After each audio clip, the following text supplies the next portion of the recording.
Hello बच्चों, let's read the question. The question says, statement 1, in HClO4, chlorine has the oxidation number of +4. Statement 2, HClO4 perchloric acid has 2 peroxide linkages. तो बच्चों हमें इस question में दो statement given है, हमें बताना है कि कौन सी स्टेटमेंट करेक्ट है और कौन सी स्टेटमेंट इनकरेक्ट है। तो बच्चों सबसे पहले हम इस क्वेश्चन का की कंसेप्ट जान लेते हैं। तो इस क्वेश्चन का जो की कंसेप्ट है वो है प्रॉपर्टीज ऑफ क्लोरीन। अब बच्चों हम एक एक करके दोनों ही स्टेटमेंट्स पे फोकस करते हैं। हमें जो सबसे पहला स्टेटमेंट गिवन है बच्चों वो है कि HClO4 में क्लोरीन का ऑक्सीडेशन स्टेट +4 है। तो ये हो गया HClO4। अब बच्चों हम यहाँ पे सीखते हैं कि हम HClO4 का ऑक्सीडेशन स्टेट क्लोरीन का कैसे फाइंड आउट करेंगे। HClO4। अब बच्चों हमें पता है कि जो हमारा हाइड्रोजन होता है वो +1 ऑक्सीडेशन स्टेट में होता है और ऑक्सीजन का -2 ऑक्सीडेशन स्टेट होता है।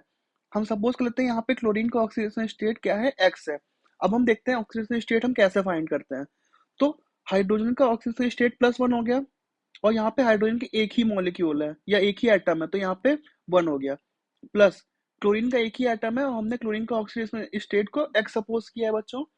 प्लस यहाँ पे ऑक्सीजन के 4 एटम्स हैं, तो 4 इंटू एक ऑक्सीजन का ऑक्सीडेशन स्टेट -2 होता है। तो ये हो गया बच्चों, और ये हो गया इक्वल टू 0 क्योंकि एक न्यूट्रल कंपाउंड है। अब यहाँ से अगर हम x की वैल्यू फाइंड करें तो 1 plus x minus 8 is equal to 0। तो यहाँ से x की वैल्यू बच्चों आई +7। ये हमारे पास x की वैल्यू आई। दैट मीन्स जो क्लोरीन का ऑक्सीडेशन स्टेट है हमारे पास HClO4 में वो है +7। देयरफॉर जो हमारी स्टेटमेंट 1 है वो तो क्या है बच्चों, वो इनकरेक्ट होगी। अब हम स्टेटमेंट 2 पे फोकस करते हैं। स्टेटमेंट 2, इसमें लिखा हुआ है कि HClO4 जो परक्लोरिक एसिड होता है, जो उसका कॉमन नेम है, उसमें 2 पेरोक्साइड के लिंकेजेस हैं। अगर हम HClO4 का स्ट्रक्चर ड्रॉ करें तो क्लोरीन यहाँ पे सेंट्रल एटम हो गया,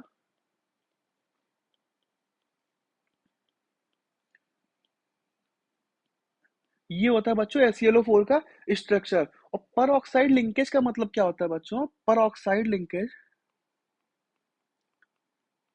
इसका मतलब होता है कि जब दो ऑक्सीजन एटम किसी दो एटम्स के बीच में प्रेजेंट हो। फॉर एग्जांपल H2O2, ये इसका एग्जांपल है। अगर हम H2O2 का स्ट्रक्चर देखें तो वो कुछ ऐसा होता है, ये होता है बच्चों H2O2 का स्ट्रक्चर। यहाँ पे अगर हम देखें तो यहाँ पे हमें ऑक्सीजन ऑक्सीजन का एक सिंगल बॉन्ड मिल रहा है, इसी को हम कहते हैं परऑक्साइड लिंकेज। लेकिन हमें इस कंपाउंड में कहीं पर भी ऐसा स्ट्रक्चर नहीं मिल रहा है।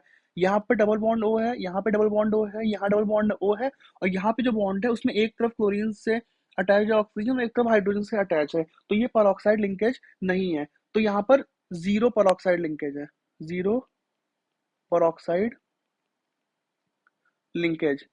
और हमें क्वेश्चन में गिवन है कि इसमें 2 पेरोक्साइड लिंकेज होता है, देयरफॉर हमारा स्टेटमेंट 2 भी इनकरेक्ट हो गया। तो बच्चों the correct option to this question is option number B. Both statement 1 and statement 2 are incorrect. Thank you बच्चों, बेस्ट ऑफ लक।